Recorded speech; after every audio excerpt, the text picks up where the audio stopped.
your seatbelt. It's going to be a bumpy ride. Chrissie is hilarious. Chrissie, have you ever heard of the comedian Bochy K. Ali? No, that sounds like something you yell out before you blow up a plane.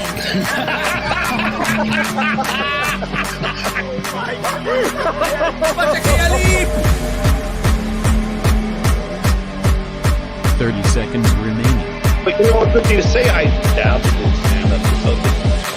I haven't been disrespectful to you at all. I was very confused by the title, Everything Everywhere All at Once, because that's also what we call it when Ash takes off his shirt.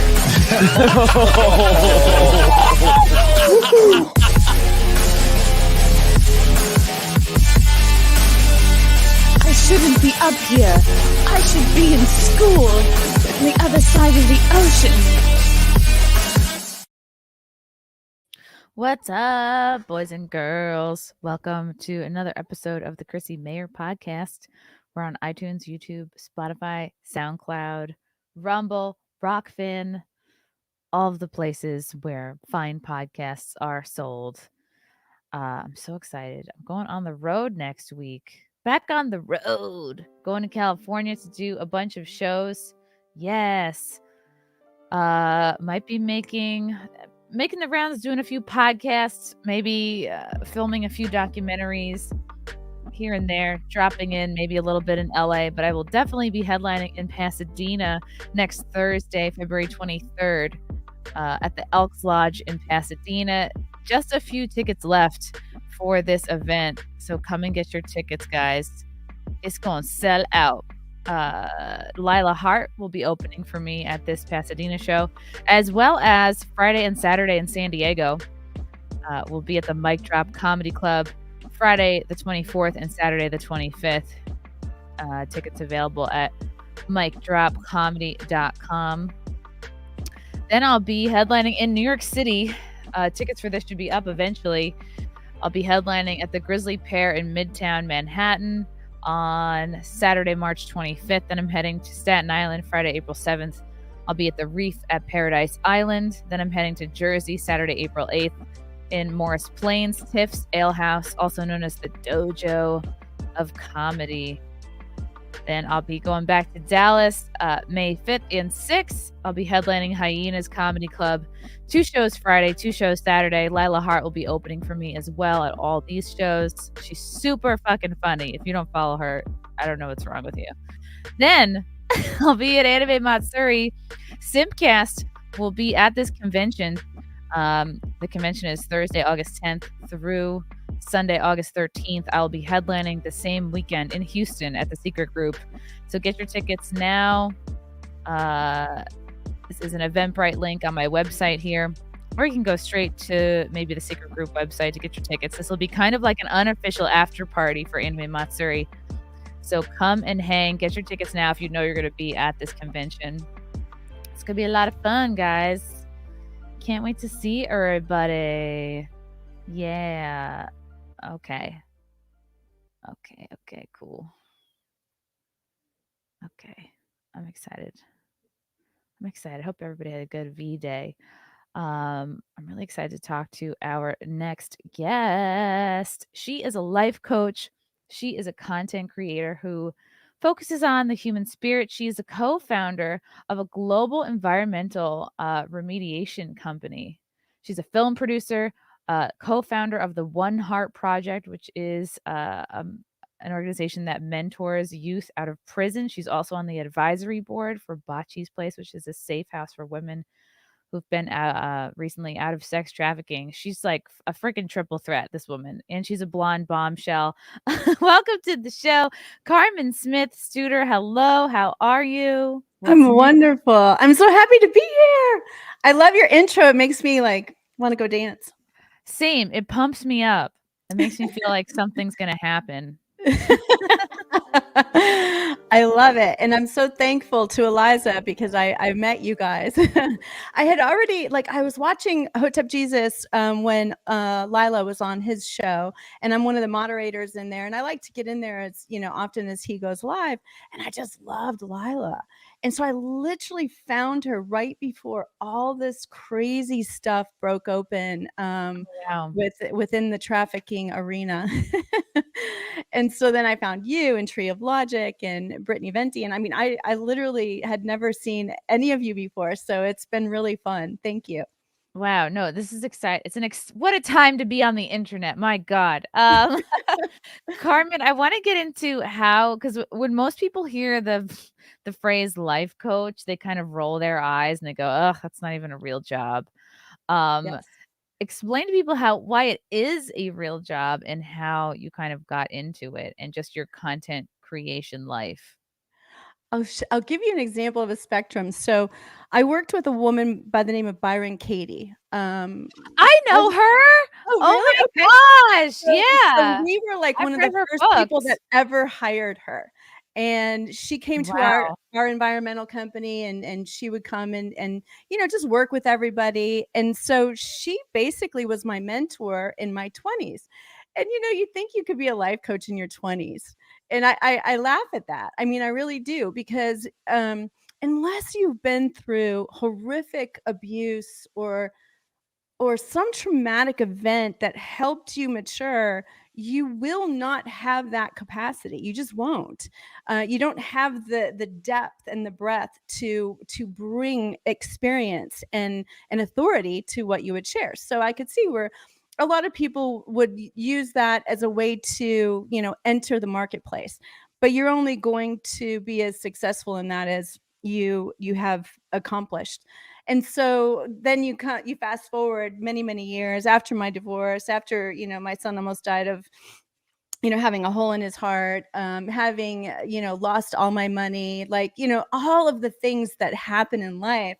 And then you realize that you have created these skills and that you do have them, and because you embody them, you can share them with people. And I mean, I've had the most amazing gifts given to me. I have been invited to the most amazing places, and all because someone wants to thank me for the impact that I had in actually just sharing with them something that they actually have to choose. And so people have to be ready for you know what I do for a living is I gently tell the truth about someone's life that they don't want to hear.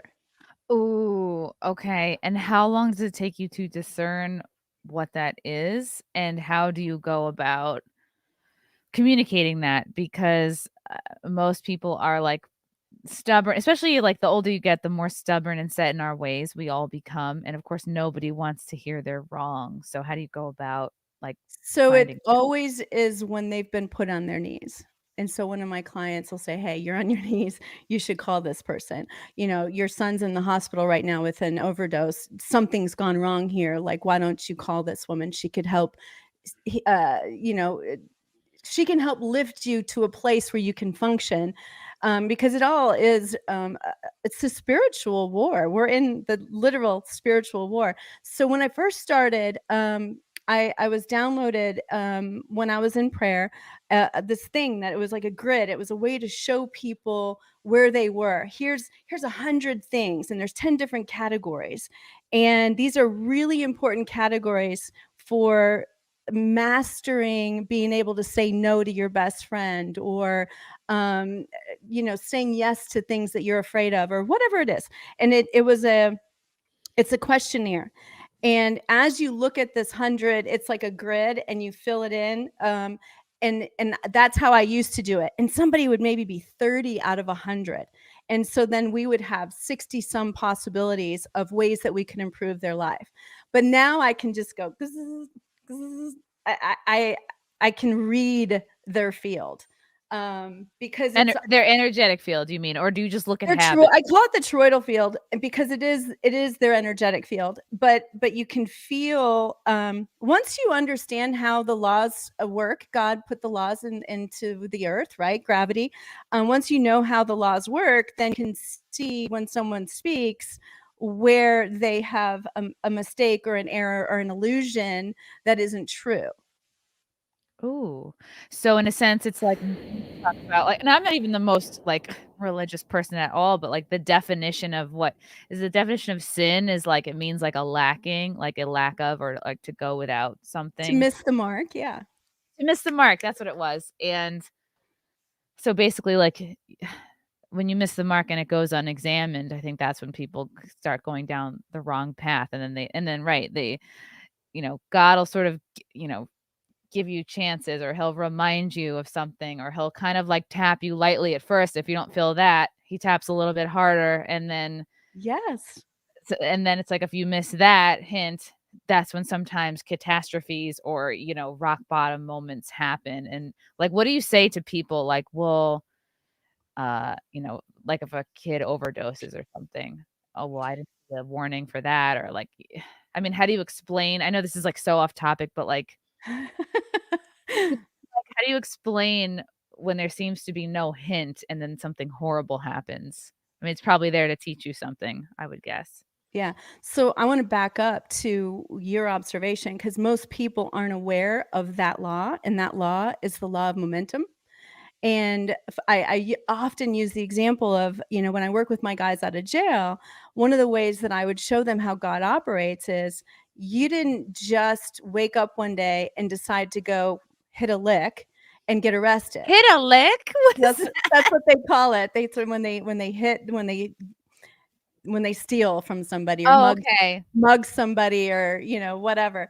And so we would rewind it. And we would say, when was the very first time you had a warning that you were going to go to jail?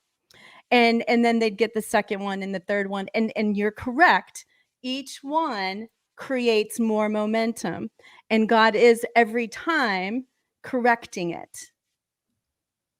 He Okay. designed us, so he's going to always try to right us. Okay. He's always trying to give you warnings. And then Yeah, and I think it's great that you're aware of it. I mean, a lot of people don't even understand that concept exists. Well, yeah, you hear a lot of people say, "Oh, there was an earthquake and all these people died." How can you say there's a God when he allows all these horrible things to happen? And it's like, kind of bothers me when people look at it that way. It's you have to find the balance between like taking responsibility for yourself and also like trusting in God, and just instead of, you always kind of want to be checking in like, "Hey, am I like serving your purpose? Like whatever gifts you've given me, like am I best using them?" Of course you want to, like from an ego standpoint, reach your potential, be successful, like make money, have a legacy, all of that, but I think it's almost like the pressure is off when you realize like it's not just about you. It's like you have someone guiding you. You're not alone. Like your Yes. failures are happening for a reason. When one door is closed, it's for a reason. It's because, and you kind of don't take things you don't take your mistakes or your failures as personally when you realize it's kind of part of a plan. Right. And a comedian would definitely have great spectrum, and so you have the ability to self-reflect. You have to, because that's what you do for a living. You put yourself out there in a way that the average person hasn't even thought to look at, their blind spots, their funny spots, their whatever. But going back to now answering the question about somebody calls, they have a son or a daughter that is having an issue. Almost every time they've lost such faith that they no longer believe in their child. Well, when a mother or a father no longer believes in their child, guess who knows? The The child. And I so thought you were gonna say the devil. well, that too. I mean, let me tell you, it definitely knows that. But so when the child, no matter how old they are, they have those incredibly strong ties with a parent. When they feel that their own parent doesn't trust them to operate in this world, who will believe in them? And wouldn't you soothe yourself from that feeling also? Oof.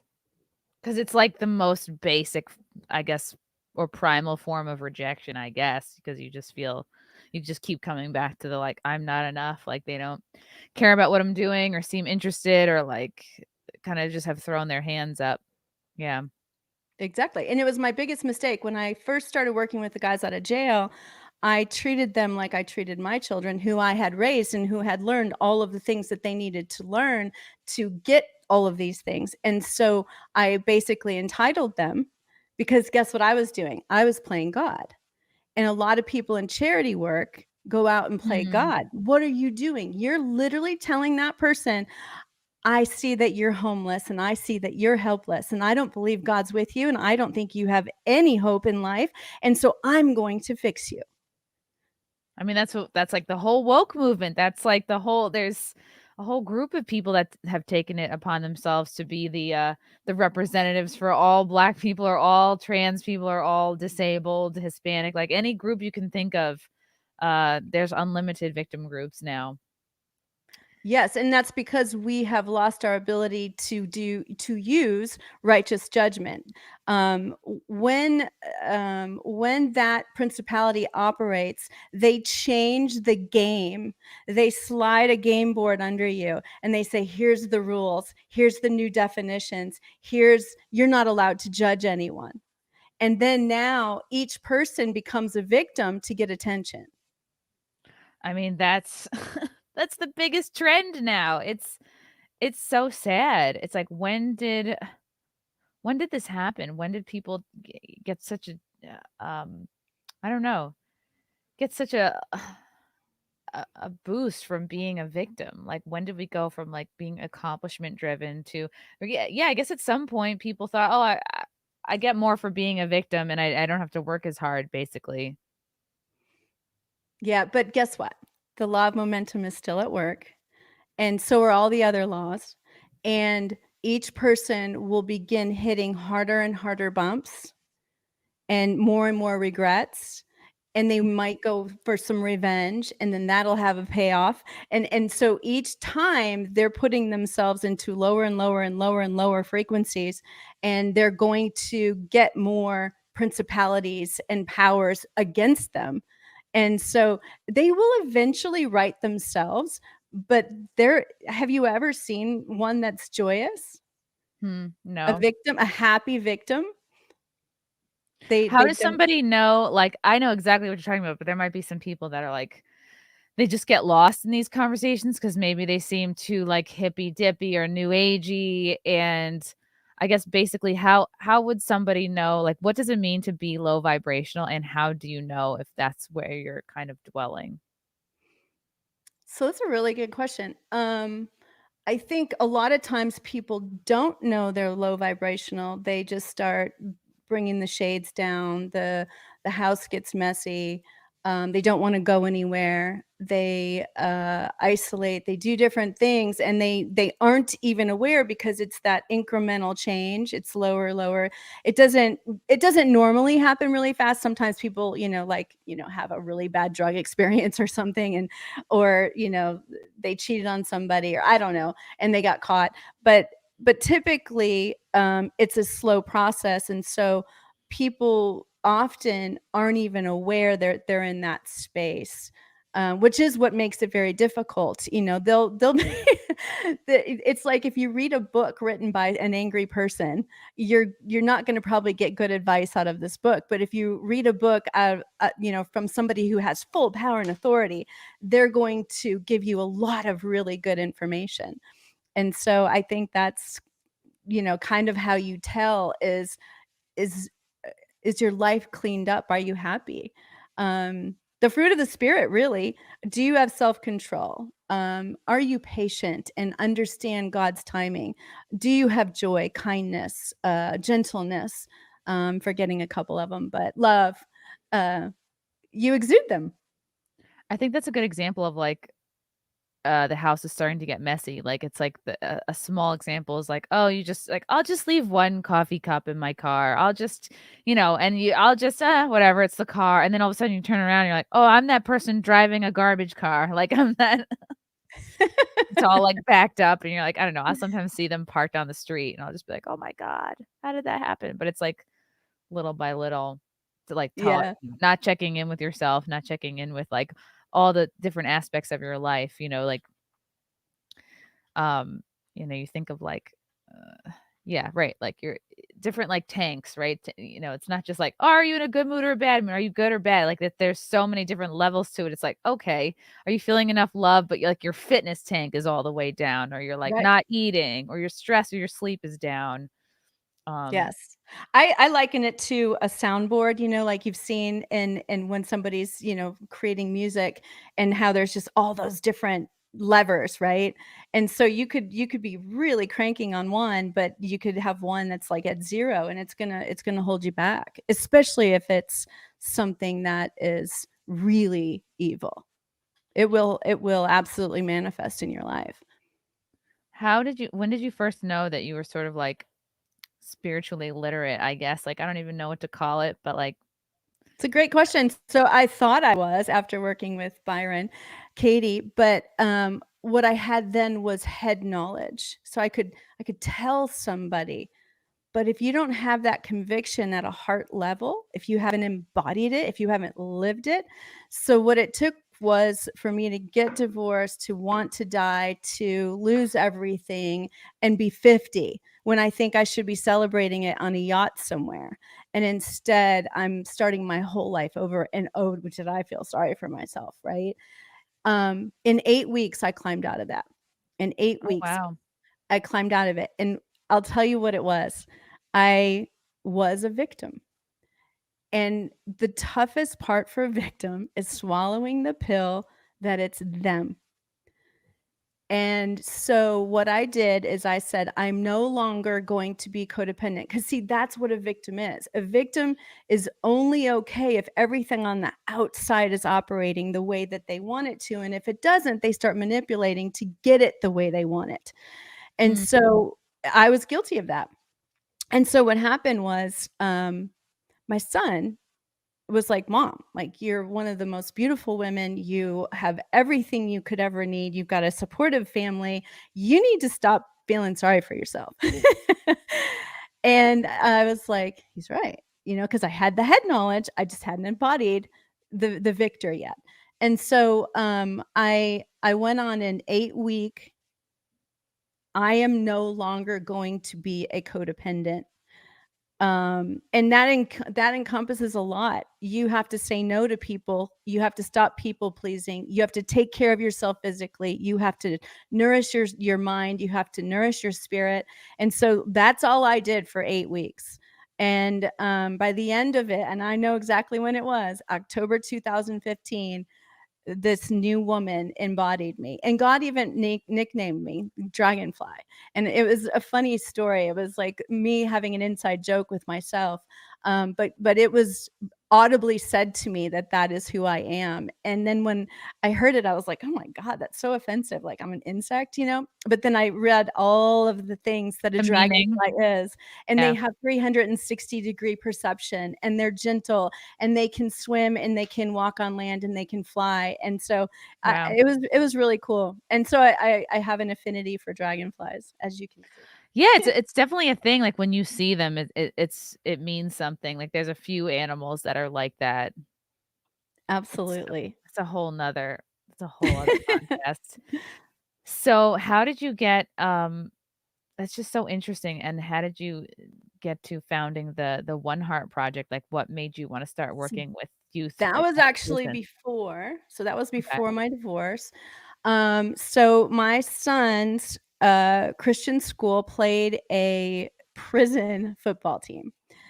And the reason that his parochial school played them is because the children at the public schools were being too mean to them.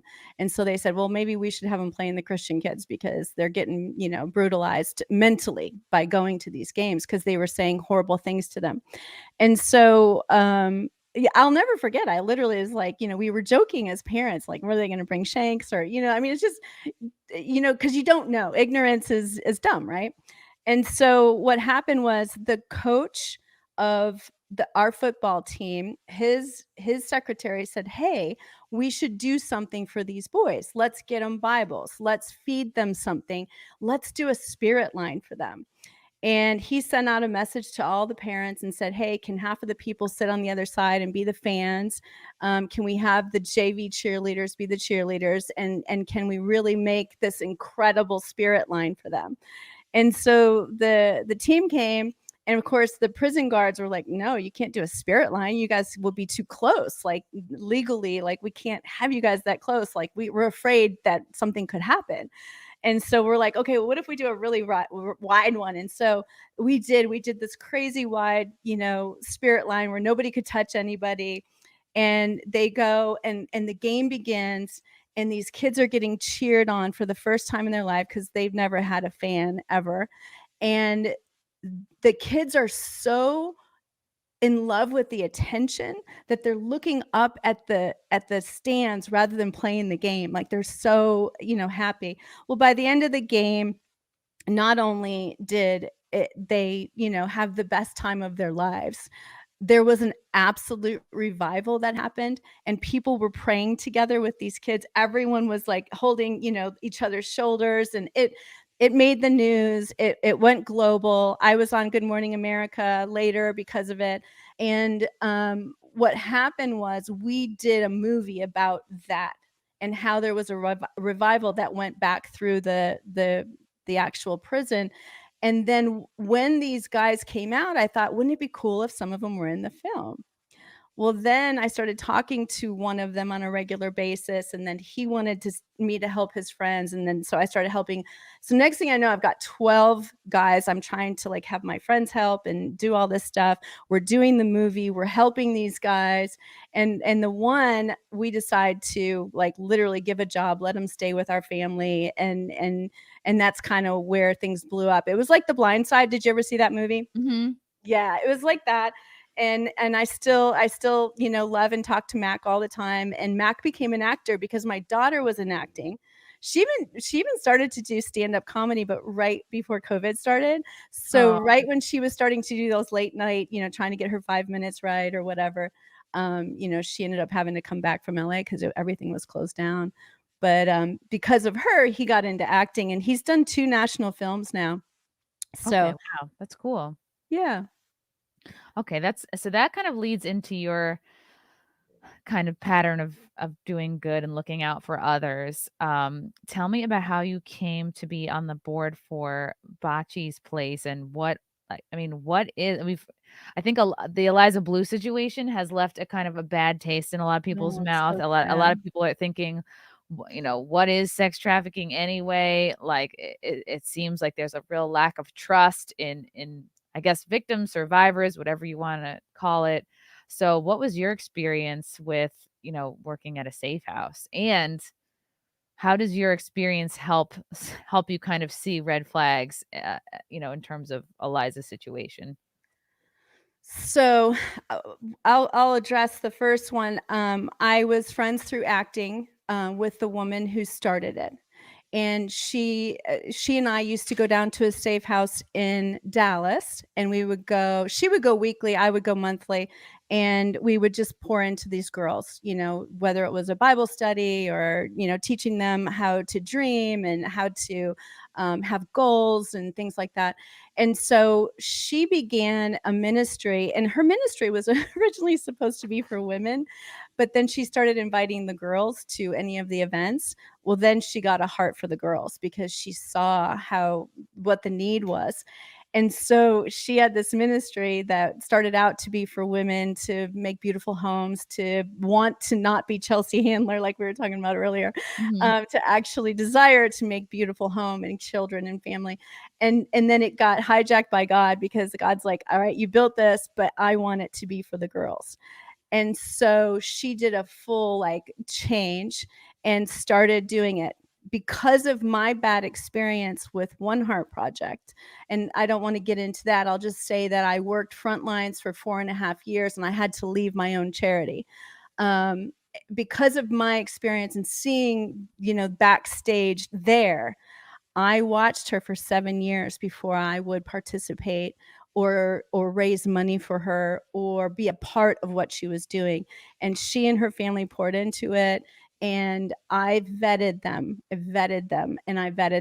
And so I finally said, guess what? Not only am I going to come be on your advisory board, I don't want to be on the board, but I'll be on your advisory board. I'm also going to help you raise money, and I'm also going to help you in any way that you need. And so that's how it started. And then as far as what that view does, yes, you recognize when somebody like Andrew Tate claims that he's an innocent man and he talks about this lover boy thing, all I think of is pimp, because every single one of these girls believes that that pimp is their boyfriend. 100% of them. And so when you start seeing that and you see how they resist the help because they're so hooked on the unhealthy relationship, but that is what it is, a predator prey situation. And when you have a predator, when they're so accomplished, like somebody like Andrew Tate, who I pray for, I hope he finds his way. When you see someone like that, he's so intelligent and he's so well trained, but he's not emotionally mature. He believes it's okay to treat another human like this so that he can be rich and fly around in private jets. When And and I don't know as much about the Andrew Tate situation as you do. I just sort of like I get an emotional read off of him and I go, this is a man, like you said, very intelligent, like street smart and all that. But like I hear what you're saying about the emotional. It's almost like he is trying to like emotionally distance himself because he doesn't want to get hurt. It's almost like I'm gonna put this, like, you know, when you go to bowling and they have like the gutters up or whatever, the boundaries are like, so you don't, so your ball doesn't go in the gutter. I feel like he has, and the guardrail. Yeah, he's got like an emotional guardrail up, and you see a lot of, you see this manifests itself differently in men and women, but I'm like, oh, okay. I always wonder, like, was he hurt or is he afraid of getting hurt? Like, does he have issues with his mom? Like a lot of these, like sometimes a toxic, what we see is like toxic masculinity is actually like a very specific thing. It doesn't mean strong men who can do manly things and are, like, have strong male traits. It's just like, okay, it's like, it's kind of guys like him that, yeah, treat women like objects, or just, you can see like, okay, is he hiding from something kind of emotionally? Yes. Yes. And yes. And that's where, when you get good at reading, remember I said before, I used to have to give people 100 questions to get a feel for where they are. And now they can be speaking, and the law of correspondence is always telling me where they are. And he's told so many public stories that I can see where he is. What is the law of correspondence? The law of correspondence is it's kind of like when Jesus talked about the tree that doesn't give fruit, or that a tree is like, if it's a true tree, it will have fruit.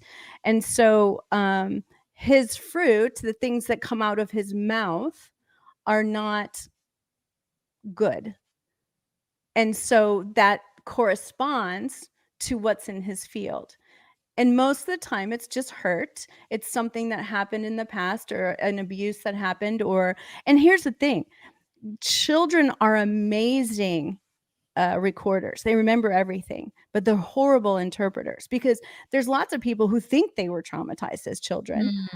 But it was their interpretation of the way that their parents did things. And so, I remember listening to Dennis Prager years ago, and he gave an example of this. And he said there was a kid in a pool when his brother died. And he heard his dad come home and say, well, where was the other kid? Like, and he's like, oh, he was in the pool. And so the dad was looking at it like, it's devastating. That poor child was there when that happened. And the kid thought he was blaming him. Oh. So that's how that happens. And so we don't know what trauma somebody has, or if they have DID. So it's almost like what you're describing can allow space for a lot more people to think they are traumatized or abused than maybe they really are. Maybe they had a bad situation, bad relationship. They didn't know how to make sense of it. Maybe they didn't go to therapy. They didn't like work it through. So then it becomes kind of like part of their trauma story or whatever. And we can work through it ourselves. I did all of mine myself. You just have to study or be introspective like you are. One of those two things has to happen. Okay, that's interesting. Okay, so when did you first start noticing Eliza? And I know some people in the chat are like, we're sick of hearing about Eliza, but I think it's very interesting to hear from Carmen, because she's actually worked closely with sex trafficking victims and worked in a real safe house, whereas Eliza just tweeted that she opened a safe house and then nothing ever happened. Okay, so So I'm going to treat this as if Eliza was my daughter, because I'm hard on my children because I believe in them and I believe in the God within them. And so there's nothing I wouldn't say right now that I wouldn't say to Eliza. And also to remember that honesty is like a kiss on the lips. It's a very intimate thing. And that Wow. means you have to love someone in order to be honest. And I've gotten to where I love everyone. And so I used to not share things like this because I didn't want to gossip. But now I think, and I know so many people were very upset about the free speech aspect of it. But to me, what she damaged on the sex trafficking side is far more powerful and shows how nefarious and large this principality is, not just in America, but globally.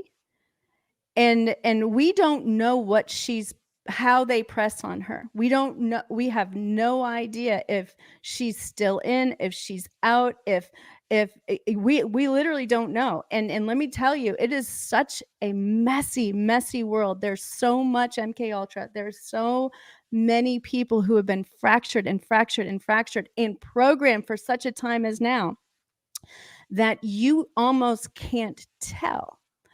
One of the ways, though, going back to the law of correspondence, I call it the Sherlock Holmes law. So you've watched the Sherlock Holmes movies and you see how he will scan a person and he can tell things by what they're wearing or whatever. And so I could tell things by how Eliza operated. So 2 years ago, a year and a half ago, I couldn't tell you exactly. I wish I could contact her and say, hey, can you look up what made you block me? But she blocked me really early on, before she was ever on Hotep Jesus the first time. And she blocked me because, in my recall of it, and I'm not sure because I do so many tweets, she wrote something about victims and she glorified it in a way.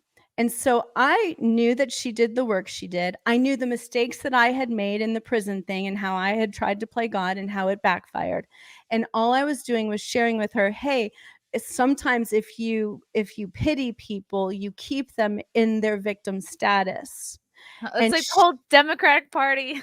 and she blocked me for it. Wow. Yes. So that's how You I had knew. her number. I Yeah. knew really, really early that, and here's the thing is, I don't know the whole story, but because of the law of correspondence, I know that I triggered her. So if she's triggered, that means it's in her field. And Byron Katie taught me the bitch and the banana. And so if I said, hey, Chrissy, you're a bitch, there's a piece of you that goes, yeah, sometimes I am. And then if I called you a banana, you'd be like, what are you talking about? And so the reason we get triggered is because it's in our field. And by in our field, do you mean it's an insecurity? It's a fear that you are a bitch, or it's like you've been told you're a bitch? Like, how does a thing become in your field? And does it necessarily have to be like true to you? So to me, I look at the toroidal field, it's like a big donut around us, right? We have, we're electromagnetic fields. And so we're so much bigger. So like you walk into a room, two people have been fighting, you feel it, you know that happened. Well, how do you do that? Well, it's because you're in tune with their field. And so what happens is as we live our lives, we get all these positive and negative things, hopefully more positive. But when we have a negative one, it's kind of like a portal. And that law of momentum is at work and it keeps getting bigger and bigger and bigger. And so let's say just the word bitch, right? Somebody calls me a bitch, but I have become an elder now. And as of October 2015, I go, well, why do you think I'm a bitch? Like, let's talk about it. Cause I don't want you to think I'm a bitch, but I'm not activated. Right. And activated, that's like you're triggered. You're like upset about it. I took that at one point in time. It would have pissed me off. So that would be a negative in my field. But now it's positive because I've healed it. And so it's no longer leaking out of me and I don't trigger. I just ask questions. It's kind of like the way that you really did have to grieve the loss of what the heck? Like you're it's like you're a piece of coral being pulled off of the reef. All you did was say, hey, what's going on? And then you got blocked, right? Yeah. And Yeah. so And then there's this denial that you yeah. go through. Yeah, it's crazy. And so when you're going through something like that, um, it's kind of shocking that someone would do that. But see, that's because she has to be in the reality she's in or she feels annihilated. Oh, okay. Yeah. Like, and blocking me or you or even another friend or whatever ally, someone who's platformed her, it's like Yes. it's either you go or I have to go through this very uncomfortable paradigm shift where I reassess my entire identity. Exactly.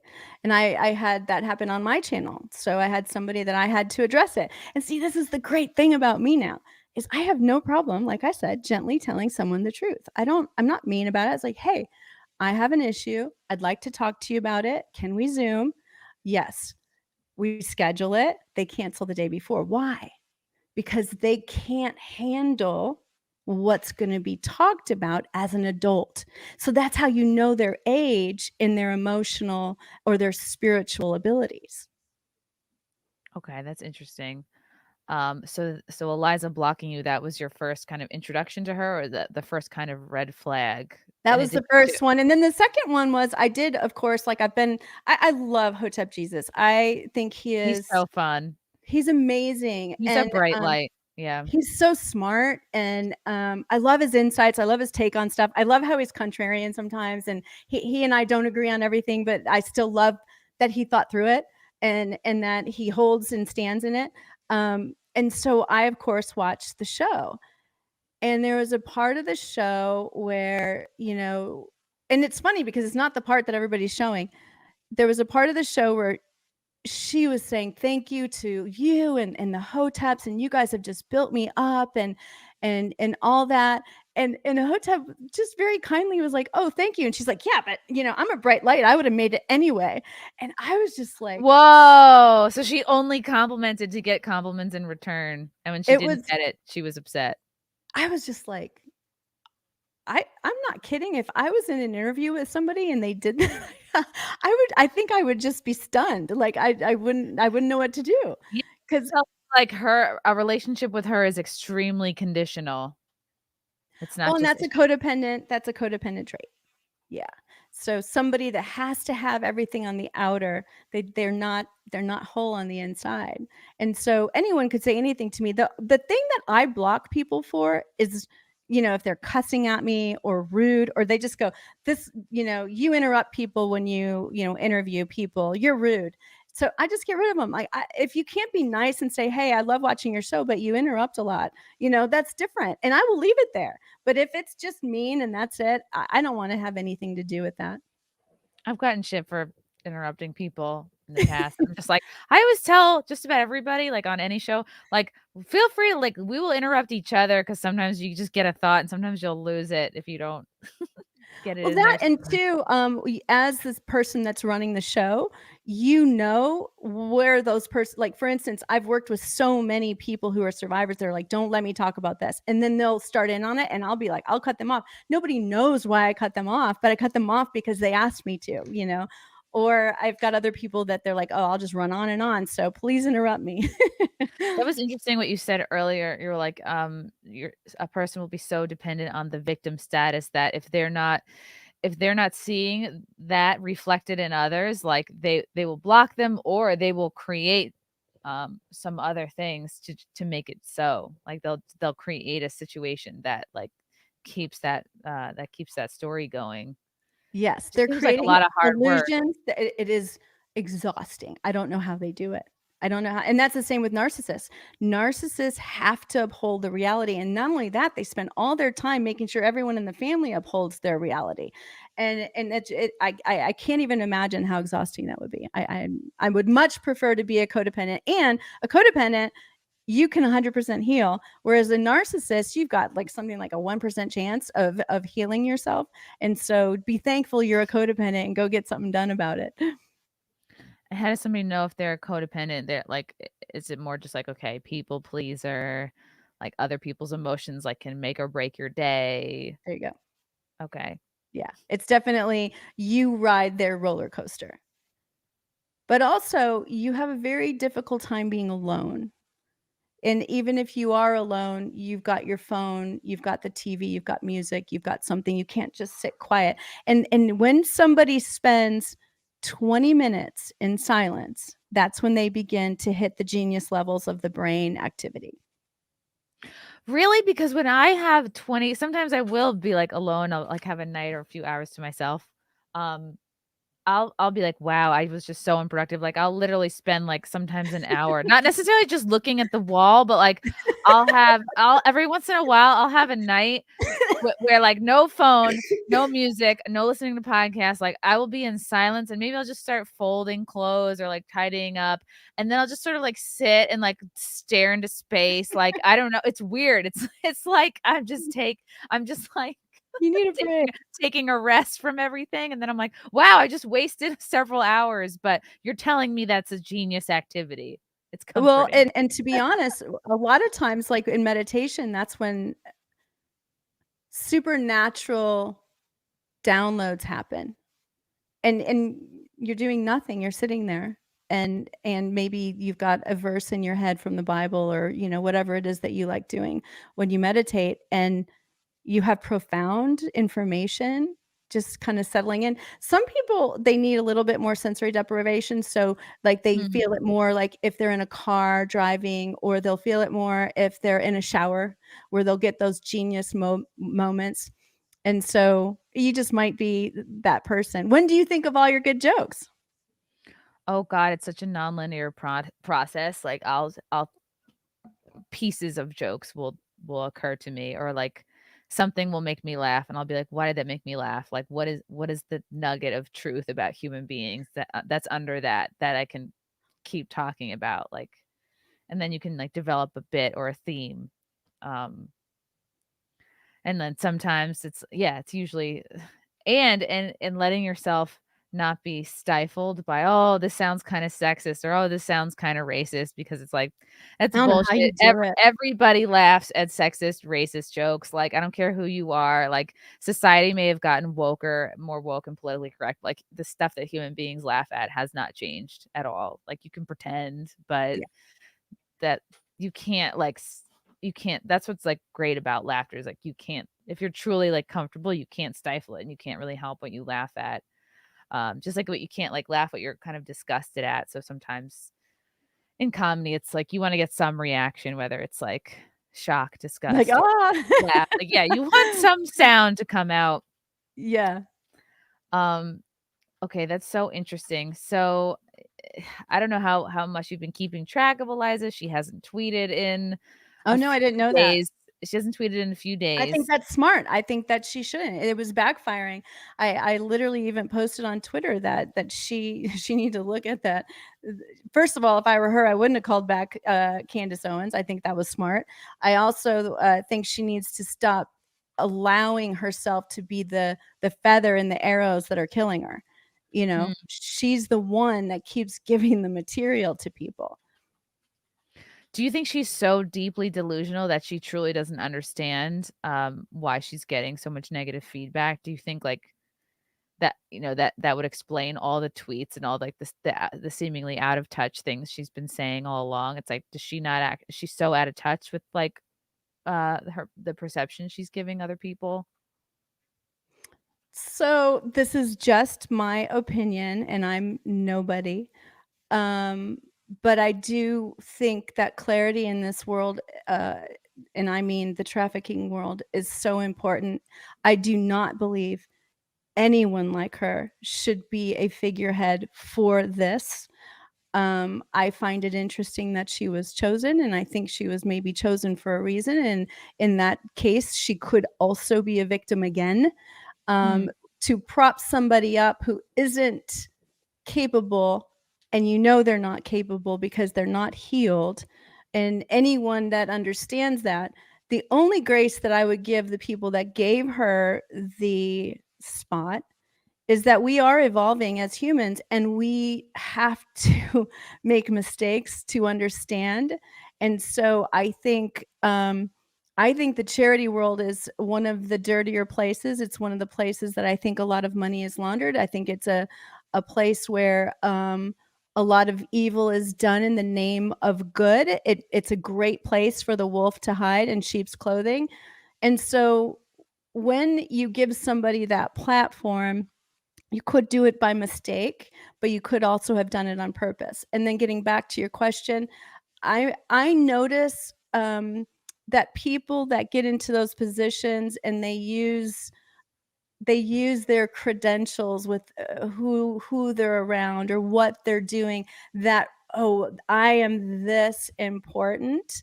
It's a sociopathic pattern. So a sociopath always gives you their hierarchy, their credentials, Princeton, whatever, so that they're putting you down, so that they're looking down at you immediately. So in this case, let's say it was Elon Musk. I am, Elon knows my whole story. And so here I am, and you guys are all down here.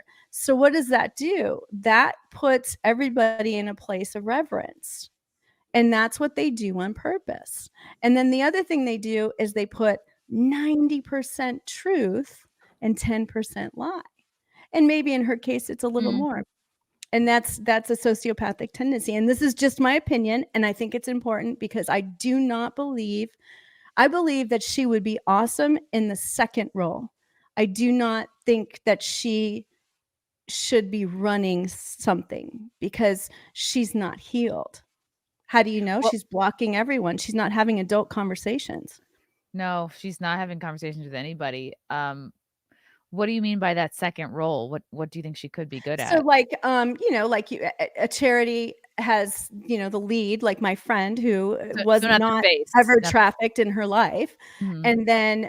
And then she works with women who have been either psychologists, therapists, brain specialists, different people that donate to the house because they have experienced that, and they've healed themselves. But also, the girls that have graduated, they also participate in the charity events and different things, and nobody would know who they are. You just wouldn't know. They're gracious and beautiful, and they've been so polished. And that's part of what she does is she teaches etiquette and how to dress, and it's incredible what she does. Okay, wow. When you say I don't know how she was chosen for this role, meaning like Eliza to be a public, survivor advocate, what do you say to somebody who's like, "What do you mean chosen?" Like, I thought she's just somebody because on the surface it looks like, okay, she does display those sociopathic tendencies. She is somebody who loves to social climb, loves to be seen at events, loves to name drop, loves to like just be part of that like upper tier of whatever group she's in. You can see that by all her different personalities and names. She was always striving for like that utmost tier. What makes you say she might have been chosen, and like what does that look like? So here's the thing. She has those desires in her heart, but she's using a twisted version. So she would actually be a perfect person for her desire to be in that place. The only problem is she doesn't have the emotional capacity to handle all that gets thrown at you. So you cannot work in the human trafficking world as a victim without being really open and really honest, because there's been so many nefarious people in this arena that they've destroyed it. So it's very hard to raise money for Bochy's place because so many people have given to bad ones.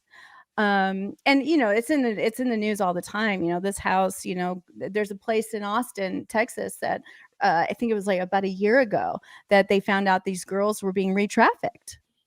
Wow. And Do you people are remember paying for this to happen, right? the name of the I house? don't, but I'll find out for you. It's outside of I think it was northeast of Okay. Austin a little bit. But what we could definitely find out, and I can get you the articles. It's but it's very common. It's a very dark.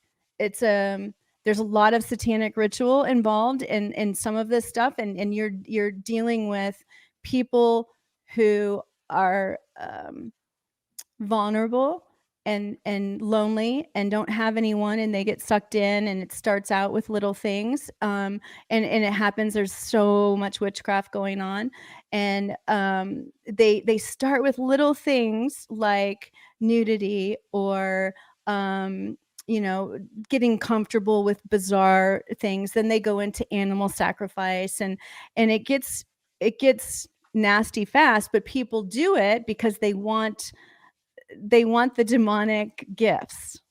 They are literally worshiping mammon. And there's a lot of people willing to give up children also. And so it is a very, very dark and horrible world. But I think you asked a question and I got off base on that one. Like the idea that she was chosen to be in this position, Oh, like yeah. like some sort So of what I like mean yeah. what I meant by that is, I think Elon clearly gave her a platform, and so he had to either be ignorant or aware. There's no other thing. And so if he's ignorant, then, you know, we forgive you. If you're aware, then why did you do that? Yeah. You mentioned MK Ultra earlier, and when I think of that, I think of Hollywood. I think of people who, like there's a theory that Britney Spears was sort of her personality is fractured multiple times. Like I don't even think the version that we see today is even her. Like I saw there were some photos posted by her husband, I can't remember his name, Ashgardy or something. And like it was like a pit photos from their vacation or something. I'm like, this doesn't even look like the girl like I grew up loving. Like I just who even knows what's happening? Clones. That's a whole nother podcast. But like when I think of MK Ultra, I think of Hollywood. So like how does that really translate to something that I feel like is not that it's lower level, but it's not as like glamorous. It's like, oh, it's the sex trafficking industry. It's just like Eliza Bleu and her, hundreds of thousands of Twitter followers. I mean, and it's like, okay, and it's only just happened over the last couple of years. Like how I guess I'm trying to like ask how would MK Ultra factor in this situation? In this situation, it could be that she was a part of what do they call it, Project Monarch or something, and she was trained maybe as they call it a beta kitty project, or kitty something like that, and it was Yeah, like a sex kitten teaching or little something. girls to be sex kittens. Yeah, and that's the one that supposedly a lot of people um, were on. The way I look at it often is all of us are bound at some level by something, and some people are more bound. And so I have a hard time. Like I said, I hate. Um, I don't like, this is one thing I agree with Eliza on. I don't want to be the person sitting here talking about this, but I've seen enough damage that I see the value of having the discourse. And I'm okay with being wrong about something, but I also want people to open their minds to these people could be highly abused. Andrew Tate could be a victim of, his dad was CIA. Who knows? I mean, I don't know. Um, I think that we need to give each other more grace and more hope. And so I believe that everybody can be healed. And I also believe that God is necessary for that process. That's just my own personal belief. Go ahead and heal yourself without it. But I know that it gave me a lot of cheat codes.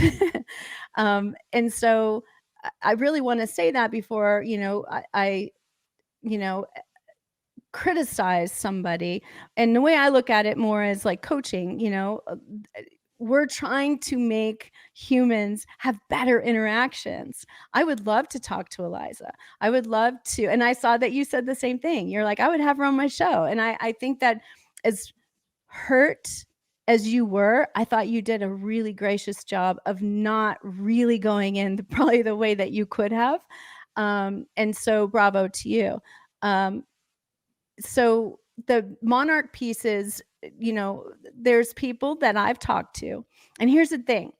I've talked to a lot of therapists and deliverance people that know that there's a lot of lying that goes on also.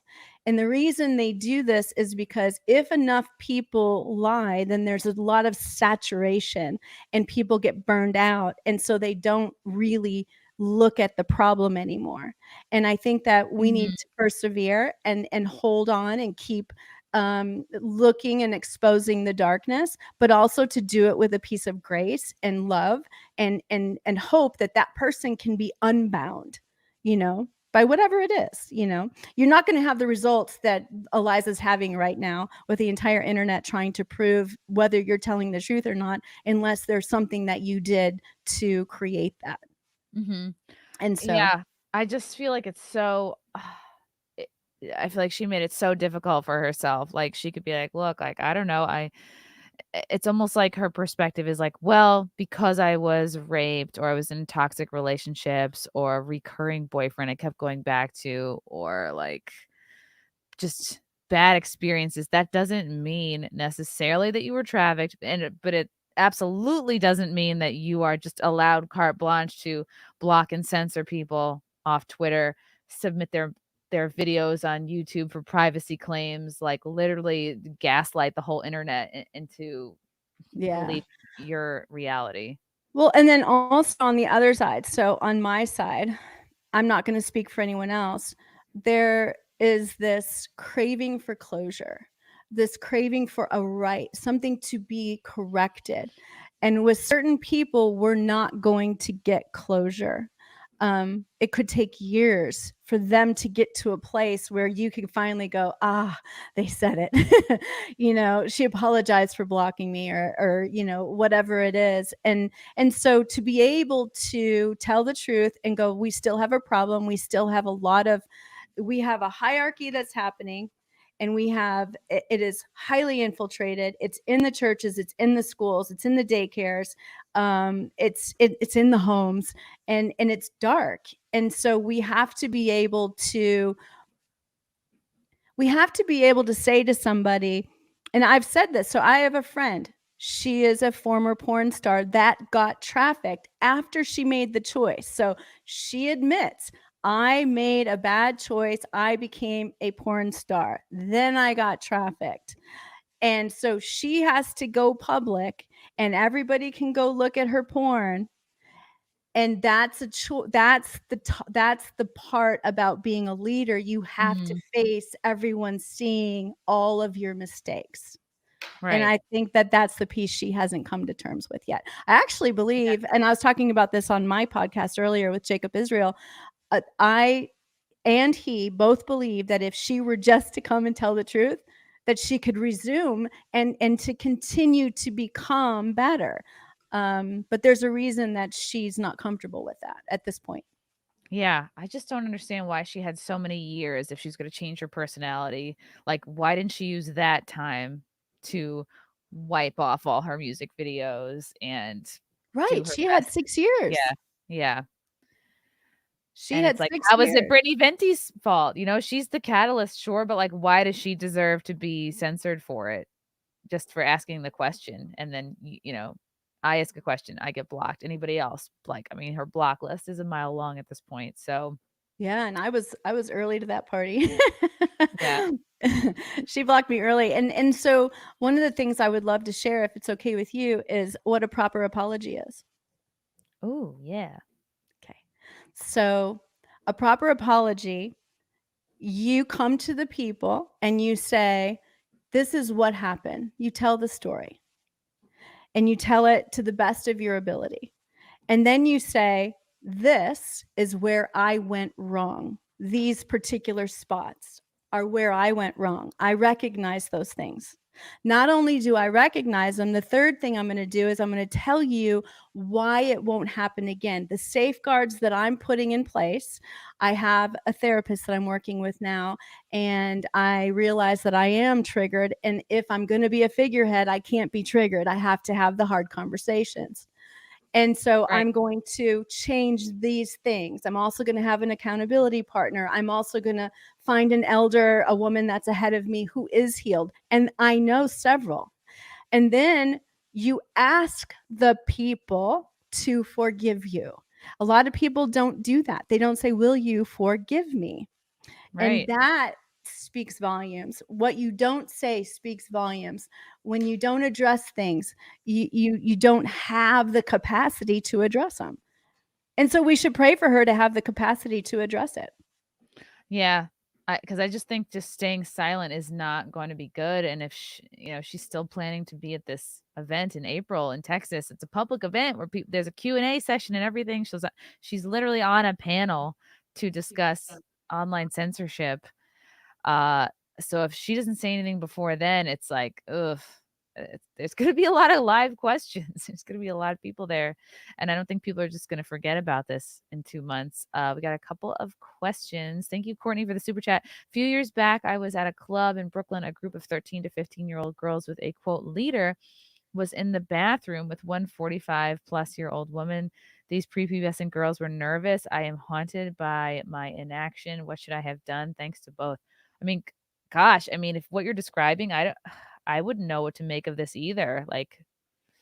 So let me tell you the trap that we're in. The trap that we're in is if we call, we report to the number one trafficker. So according to my friend who works front lines, 72% of the children that they find in trafficking have been a part of CPS. Whoa. Think about that. 75%. 72. Did I say 75? Let's just say 70. Let's just be safe. That is an obnoxious number, and there's a lot of stories. What I will say is, if you're a good parent and CPS comes to the door, don't answer it, don't sign anything, don't participate. And this is why it's important to talk about this, Chrissy. I don't know how to solve it. We have to evolve past this. We have to stop feeding the lifestyle that finds and gets whetted. Their appetites get whetted by evil. People are so hungry to get that dopamine hit that they begin going dark. And that's where we all have to take a part in it. But to me, you were in a really tough situation. The police might be what I would have called, but definitely not probably CPS. But then they end up calling CPS anyway. I don't know how to solve it. All I know is that if everyone began loving each other and caring about human interaction more than dopamine hits, we would definitely, and I said this all the time when I was working with the guys out of jail, we wouldn't have kids in jail if everyone just adopted, and you don't even have to adopt them, just mentor them, take them, to museums, teach them things. There's so many of us that are good. If we actually all took a little action, but people get selfish in their own lives, and I think we're paying for it. Look at all the homeless people. I think when I see homeless people, I see how we failed. All of us. So yeah. Courtney, I think that you asking this question is a great question, and I don't have the answers because I personally don't trust the infrastructure. Yeah, and Courtney, I'm sure if you were used to seeing this all the time, you would have, you know what I mean? Right, that's so it's true. The first time you see it, so now you go, okay, it raises a few flags. After the fact, it's it's not going to happen instantaneously. You're not going to be like, that's what this is. I'm on the phone. It's like, okay, it starts the gears turning, and then if you see it happen again, then you're like, okay, then maybe you can. It's like, obviously this is kind of you're witnessing this, so you can be aware of it. Maybe you're, it seems like you're already part of the solution just by being aware of it. Yeah, I definitely would say that one of the things that when I've watched people go through the process, the first thing they're going to ask for is evidence. So I guess maybe Courtney, take videos or get witnesses, your friend, she was there too, or whatever you can do to document. And also, why are kids in a club? That's not even legal, right? Or is it there? Yeah, I imagine a club, and it would be 18 plus. What would they be doing there? That's creepy. Yeah. It would be it's a tough situation. From Mark Wilkins, what about CPS, DCF, and other state agencies being involved in trafficking? So here's what they're finding out every time they have a big bust, where they get like 40, 50 people. The most recent one here in Texas was in Frisco. They had a football coach, they had a youth pastor, they had a director of a hospital. I mean, the stories I could tell you of people being trapped in places where you go for help. It's frightening. And so this is where I go back to the people that I see that are the healthiest, that have come out of it.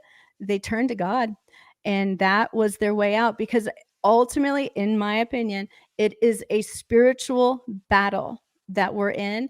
And it's not even a battle once you choose really strongly to trust in God to get you out of the situation. And it's crazy. I have seen God deliver people out of the most horrific places where they should have had massive pushback. I mean, even my friend Maria Farmer, who was the Epstein whistleblower, that girl should be dead. It is God's grace that keeps that woman alive, in my opinion. That's, Yeah. just Wow. just what I've seen. Like, I can't believe that she was able to get all of that from 1996 to finally having the court case with Ghislaine. It was quite an accomplishment. Oh, yeah. Okay, from Courtney says, "Yeah, it was a huge club. It bothered me that they were let in." Yeah. Ugh. That's Yeah, that bouncers could have been paid off, like, yeah, that's crazy, though. This is interesting. Can't be having somebody like Tate influencing young men to reject the Matrix. And here's the thing is, like, maybe there is part of Tate's message that is good, but I don't know. absolutely. That goes back to the sociopath. Number 2 things. They have the hierarchy, they're rich, they're whatever. And then the second thing is they're telling 90% of the truth. Mm.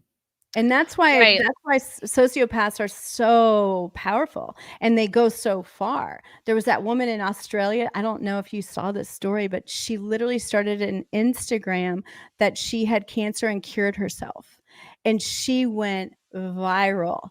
And she said that her parents were horrible and that this was, and she was, it was her against the world. She was making so much money. And then when Apple launched the Apple Watch, she had the first app on it. But what happened was she used a different name. She changed her name.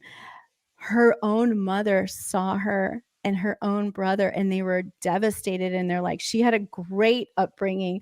Like, and then she said her brother had some sort of learning difference, or like he had some sort of handicap or something. And he didn't even, like, he was perfectly fine. And so, What? yeah, it's crazy.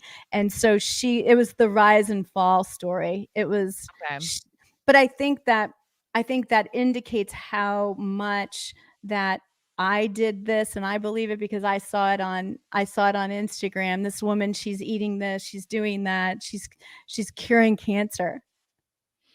Wow. That seems like a lot to keep up, like all these lies and like it's just, yeah, like you said, it's exhausting to keep your facts straight and Yes, good advice. Don't be a sociopath. oh my god. Not worth it. Man, that's so interesting. Okay. Wow. Okay. Where can people find you, follow you? What is coming up for you? What are you working on, etc.? So, mostly just have a very peaceful life. I have created something that I love. I live where I want to live. I do what I want to do, but I do literally live out what I advocate, and I advocate that we all contribute to society, and that it's ours. And when we see a homeless person, that's on us. And when we see an abused person, it's on us. And when we see the government going rogue, it's on us. And so basically I'm working on my YouTube channel, hoping to have it grow like yours is. And I'm on Twitter a lot. Other than that, I do have my website, carmenstuder.com. Thank you so much. Thank Sorry you it's so such much a for heavy coming on. topic. I know. I would love we to have got fun with you sometime oh, too. yeah, no, it's okay. These are like deep issues and you have to I think your ability to acknowledge darkness is what can inspire the light within each of us, you know? So it's like if you just have your blinders on to it and you're like, "Oh no," then I don't know. It's almost like our innate goodness and light gets called up to act when we see signs and symptoms of like real darkness among us and evil. Yes. So That's why comedy is so important. I mean, it really is important. You guys are the ones that can deliver the bad news in a way that doesn't hurt people. And so, you know, we need more comedians. That's a brave thing, man. Y'all are the bravest people in the universe. yeah, it's fun. It's not like, you know, a path to rich and fame. It's definitely if you like a lot of money, don't pursue stand-up comedy. But no, it's fun. It's fun. I enjoy it. Everyone follow Carmen on Twitter at Carmen Studer, at YouTube Carmen Smith Studer, on her website carmenstuder.com. You'll have to come back. We'll have to go deep on more of these topics. Sure. Or Anytime. I would love it. I think you're wonderful. And I think you're a gracious guest. And I actually really like all of the stuff. I was watching something you were doing earlier and I was like, that is so good. You were exposing, gosh, what was it? And then we were talking about the Chelsea Handler thing. Oh, yes, I wanna show that because it was making me laugh. Oh, Chelsea Handler. What was the one that mean, you did yesterday? I used to really like her. I had her book. I think I went and saw her perform I before went to her studio too. Yep. before I ever started at stand-up. I saw her perform, I think at Gotham or Caroline's with my sister, and, like, I bought her book and I had her sign it, and I was like, "Chelsea," because I just feel like, you know, she's an easy person to like Yeah. if you're just sort of, you know, they promote her, they propped her up a lot years ago. But here is a video retweet from Libs of TikTok. This is one of the saddest videos I've ever seen, and this is Chelsea Handler, a day in the life of a childless woman. This is a day in the life of a childless woman. I wake up at 6 a.m. I remember that I have no kids to take to school, Oh no. so I take an edible, masturbate, and go back to sleep.